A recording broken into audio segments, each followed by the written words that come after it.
So, being a part of an organization which deals in psychology, मेरे पास बहुत से प्रश्न आते हैं। उसमें से सबसे ज़्यादा जो ये कह सकते हैं ज़्यादा जो इम्पॉर्टेंट क्वेश्चन या कह सकते हो कि सबसे ज़्यादा पूछे जाने वाला प्रश्न वो है कि ये जो विकार उठते हैं और ये जो खासकर वासना का विकार उठता है उसको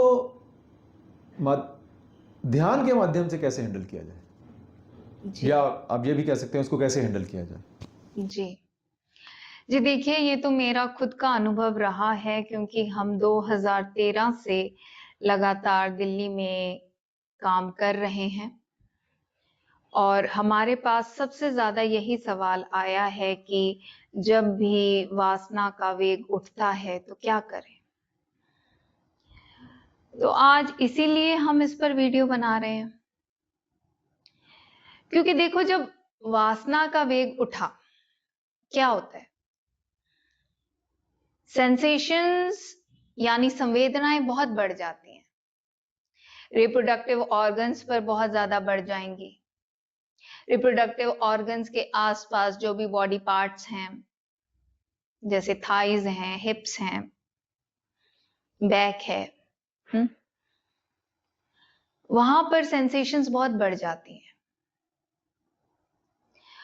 और वो सेंसेशंस इतनी बढ़ जाती हैं कि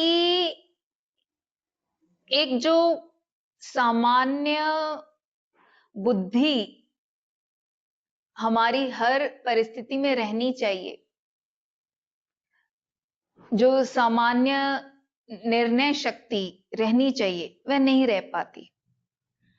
वो सेंसेशंस घेर लेती हैं, वो ओवर एम्पावर कर लेती हैं, वो अपने हिसाब से नचाने लगती हैं। और जो सवाल आता है उसमें ज्यादातर लोग कहते हैं कि अब उसमें फिर हम बह जाते हैं, हम जो भी कुछ करते हैं, पर बाद में हमें गिल्ट आता है कि हम उन संवेदनाओं में क्यों बह गए, वासना के भाव में क्यों बह गए,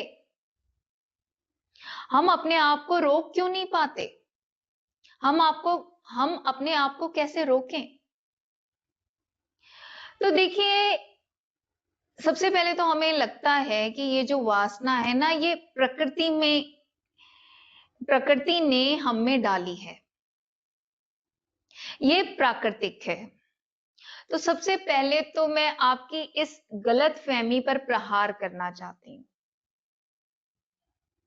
क्योंकि देखिए, प्रकृति ने तो फिर ये वासना समस्त जीव जंतुओं में डाली है, पेड़ पौधों में भी डाली है। पर पेड़ पौधों का, जीव जंतुओं का एक मीटिंग टाइम होता है, वह अपने मीटिंग टाइम पर मीटिंग करते हैं। पर वही जो मनुष्य है वो तो ऐसा नहीं करता। तो मनुष्य जहां पर अपनी मनमानी कर रहा है, इसका मतलब यह है कि उसने अपने मन में कहीं ना कहीं से प्रभावित होकर ऐसी मान्यता ठुसवा ली है और अब ये मान्यता उसको नचाती है, अब ये कंडीशनिंग उसको नचाती है। तो सबसे पहले तो आपको इस सत्य को समझना पड़ेगा कि हमें जो वासना जाग रही है, ये बहुत सारे प्रभावों का नतीजा है। तो उसमें सबसे पहला तो यही प्रभाव है कि हम जो वजूद में आते हैं, हमारा शरीर जो वजूद में आता है, वो क्यों आया? वो माता पिता की वासना के कारण ही आया। माता पिता का जो शरीर है वह कैसे वजूद में आया? वह दादा दादी, नाना नानी की वासना के फलस्वरूप आया। उनका शरीर वजूद में कैसे आया? परदादा, परदादी, परनाना, परनानी की वासना के फलस्वरूप आया। तो जो बच्चा इस समय पैदा हो रहा है, वो पिछली सारी पीढ़ियों की वासना का क्यूमुलेटिव इफेक्ट लेकर पैदा हो रहा है। और फिर जब वो इस माहौल में आ गया, तो फिर वासना को वो एब्जॉर्ब करता है। अब बचपन से ही बच्चा देखता है कि वाह जी वाह, शादियों को लेकर हमारे समाज में कितना जोश होता है, तो उसको लगता है कि शादी बहुत इंपॉर्टेंट चीज है, तो उस पर बड़ा प्रभाव पड़ जाता है। पर हम गहराई से सोचें तो शादी क्या है, और शादी ने किस तरह से हमारी मानसिकता को प्रभावित किया। बच्चा देखता है कि बड़ी बर्थडे पार्टीज मनाई जा रही हैं, बड़ी एनिवर्सरी पार्टीज मनाई जा रही हैं। गहराई से हम समझने की कोशिश करें कि वो बर्थडे पार्टीज एक्चुअली क्या, एनिवर्सरी पार्टीज एक्चुअली क्या। तो बड़े सटल लेवल पर, सूक्ष्म लेवल पर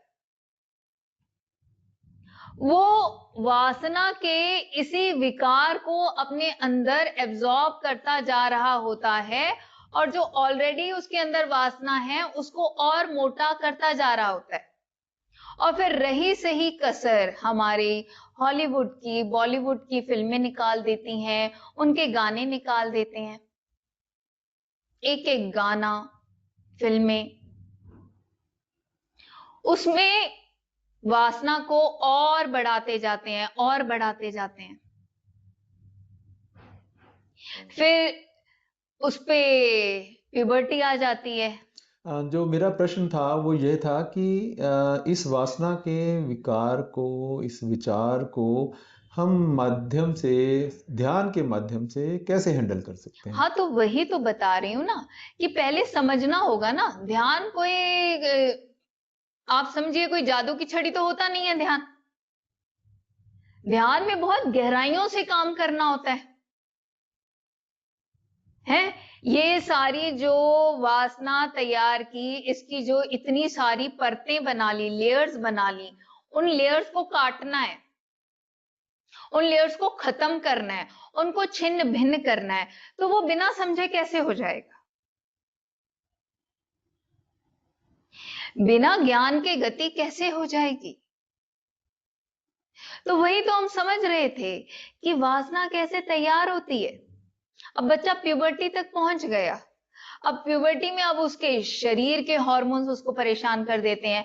अब शरीर के हार्मोन्स तो वो फिर भी हैंडल कर ले, पर ये जो एनवायरनमेंट का इतना प्रभाव पड़ा होता है, ऊपर से हार्मोन्स का असर, तो वह प्रभावित हो जाता है, वह बह जाता है। हार्मोन तो एक नेचुरल प्रोसेस है ना? नहीं, हार्मोन नेचुरल प्रोसेस है ना, पर अब हार्मोन्स के कारण जो सेंसेशंस होती हैं, वह जब उनको फील करता है तो उसके साथ जो कहानी जोड़ता है वो अपनी मान्यता की कहानी जोड़ता है ना। तो जो भी उसने जानवरों में और इंसान में वासना का यही फर्क है कि इंसान उसके साथ कहानी जोड़ लेता है, जी बिल्कुल और कहानी जो जोड़ है लेते हैं। जानवर हैं वो कहानी नहीं बनाते हैं, जी नहीं बिल्कुल बना नहीं पाते हैं। बनाते हैं। ओके। ठीक है, तो सबसे पहले ये समझना पड़ेगा कि भाई ये वासना तैयार कैसे हुई, तो और उसको आपका कहने का मतलब यह है कि वासना में प्रॉब्लम नहीं है, इस कहानी में प्रॉब्लम है। देखिए, तुमने जो भी कहानियां बनाई हैं वो प्रॉब्लम ही है। Problem is equal to your कहानी। ओके। समझ रहे हैं आप? तो ये तो समझना पड़ेगा ही। हंस के समझो, रो के समझो, समझ लो बस, फिर उसके बाद काम कर पाओगे ना। अब कोई जादू की छड़ी तो होता नहीं है ध्यान कि आबरा का डाबरा कर दिया और जी वासना निकल गई। तो ये समझना पड़ेगा।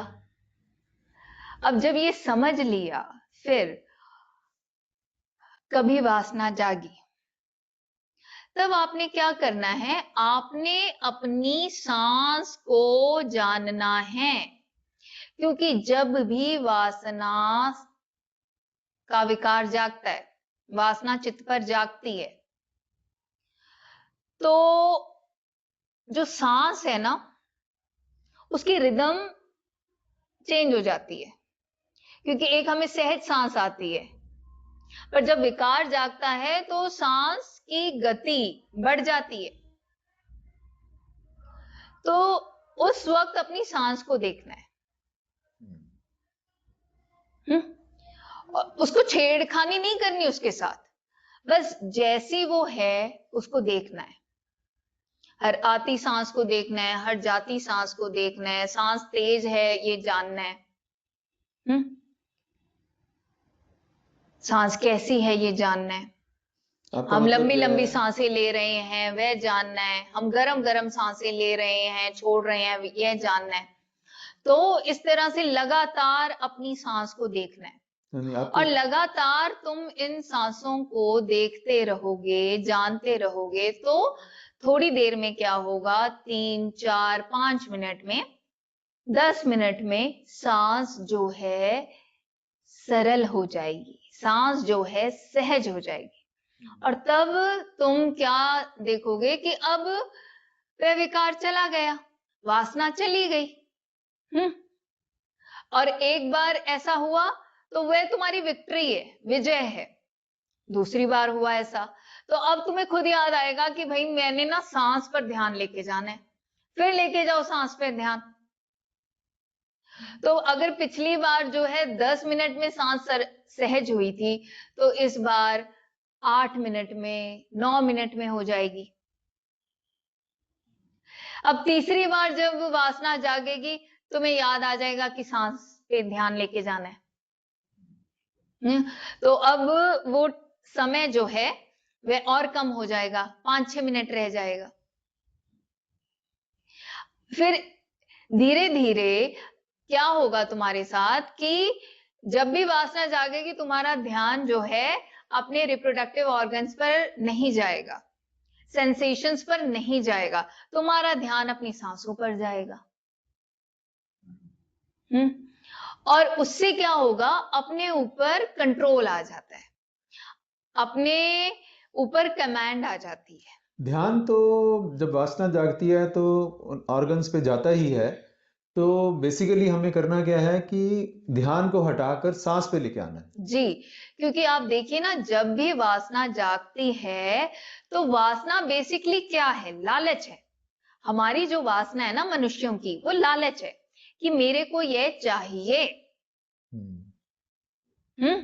और उस लालच के कारण जो है कुछ ना कुछ ऐसी घटना हो जाती है जिसके लिए फिर हम बाद में पछताते हैं कि यार क्यों हमने ऐसा किया। तो मैं ये कह रही थी कि जैसे जैसे तुम्हारा जो सती है, तुम्हारा जो होश है ध्यान पे टिकने लगेगा, तो अब तुम्हें जब भी वासना जागेगी तुम सांस पे जाओगे, वासना जागेगी सांस पे जाओगे, वासना जागेगी तुम सांस पे जाओगे। तो अब तुम्हारा कंट्रोल आ गया। और जब तुम्हारा कंट्रोल आ गया तो अब तुम इतने महारथी हो जाते हो, इतने बलवान हो जाते हो कि अब कभी वासना जागे तो तुम उन सेंसेशंस की सच्चाई देख सकते हो जो पहले नहीं देख पाते थे। तो अब जब वो सेंसेशंस जागेंगी प्राइवेट पार्ट्स में, थाइज में, हिप्स में, हाँ, तो क्या होगा कि तुम उन सेंसेशंस को ऑब्जर्व करोगे, तुम देखोगे कि अरे ये तो पैदा होती हैं नष्ट हो जाती हैं, पैदा होती हैं नष्ट हो जाती हैं, और मैंने क्या क्या कहानियां जोड़ रखी हैं इनके साथ। ये बात तो सिर्फ सेंसेशन की है और मैंने कितनी बड़ी कहानी जोड़ रखी है।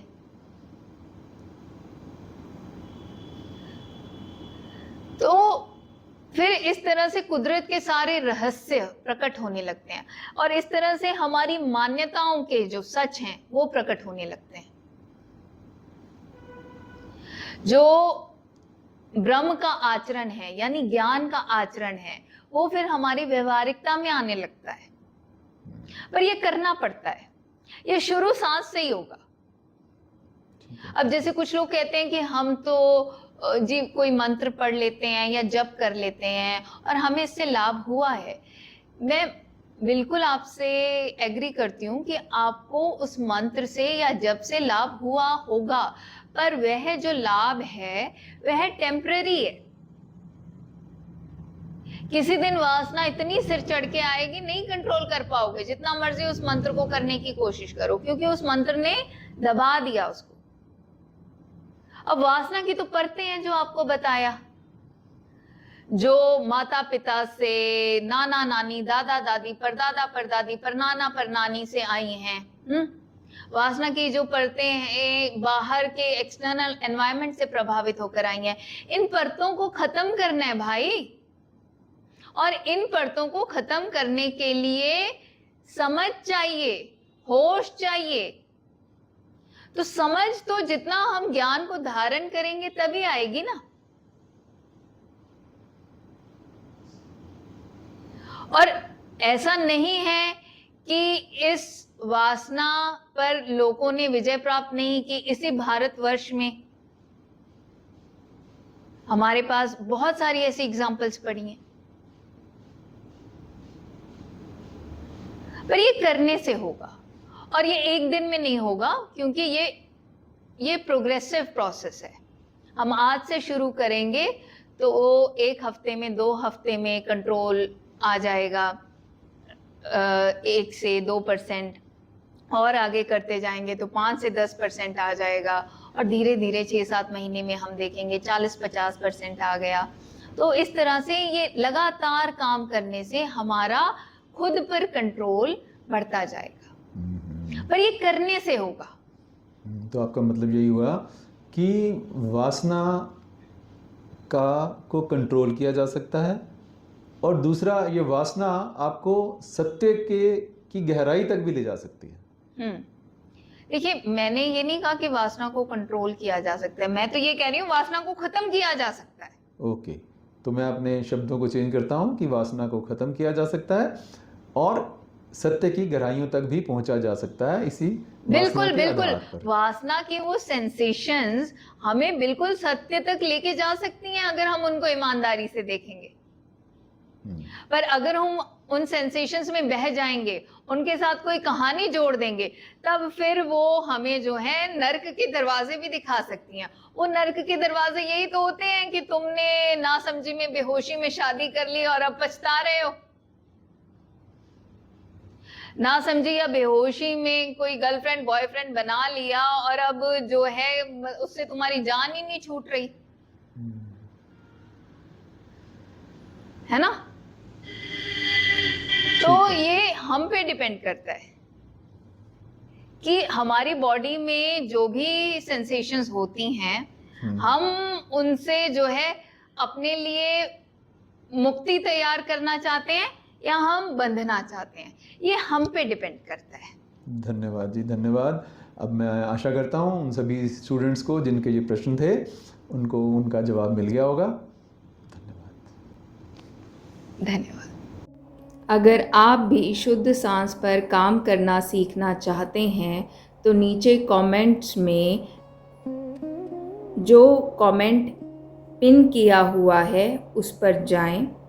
उसमें व्हाट्सएप ग्रुप का लिंक दिया गया है, उस लिंक पर जाएं, व्हाट्सएप ग्रुप को ज्वाइन करें। उस मेडिटेशन ग्रुप में आपको मेडिटेशन से संबंधित सारी जानकारी मिलती है। फ्रीडम फ्लेम फाउंडेशन द्वारा हर सोमवार, बुधवार और शुक्रवार को शाम 4 बजे से लेकर 5 बजे तक शुद्ध सांस पर ध्यान कैसे करना है यह सिखाया जाता है और इसकी भरपूर प्रैक्टिस कराई जाती है। तो देर किस बात की, जल्दी से इन क्लासेस को ज्वाइन करने के लिए नीचे दिए गए व्हाट्सएप लिंक पर जाएं, मेडिटेशन ग्रुप ज्वाइन करें। धन्यवाद।